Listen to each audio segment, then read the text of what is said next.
ওই যে শাকটা এখন এখানে রান্না করছি, এটা নাতা পাতা শাক বলে। আসলে যেখান থেকে কিনছে ওরাও বলতেছিল এটা শাকওয়ালা, এটা নাতা পাতাই শাক। আসলে এরকম শাক, এই শাকটা খুবই খেতে মজা।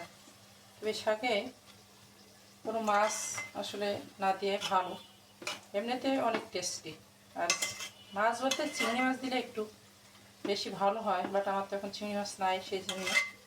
তো এটা এমনি একটু রসুন বেশি করে দিয়ে তেলের উপরে দিলে খুব টেস্টি হয় এটা। এই পর্যায়ে আমার এখন মোটামুটি পানি শুকিয়ে গেছে, আমি এখন তেলের উপরে দিয়ে দেবো এটা।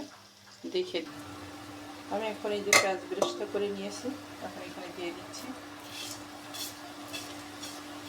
আর রসুনটা একটু বেশি দিয়েছি এখানে, দিয়ে দিচ্ছি।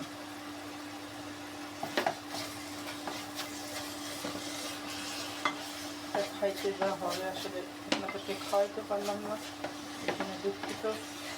মাথা ব্যথা শাক আপনারা যেখানে পান না কেন, বা কাটামুটি শাক যেটা বলে, এটাও বাতি হয়ে গেলে আসলে কাটামুটি বলে, গায়ে কাটা কাটা হয় একটু। এখন অবশ্য কাটা হয়নি, এটা একটা ঝরঝরা হয়ে গেছে। আর রসুন একটু বেশি দিলে তো খাইতে অসম্ভব টেস্টি হয়। তো আল্লাহ হাফেজ। এই শাকটা রান্না করলাম, এই যে আমার শাক রান্না শেষ। দেখেন অসম্ভব টেস্টি হয়েছে, টেস্ট করে দেখলাম। আপনারা এটা কিনে খেয়ে দেখবেন এই কাটামুটি শাক। আল্লাহ হাফেজ।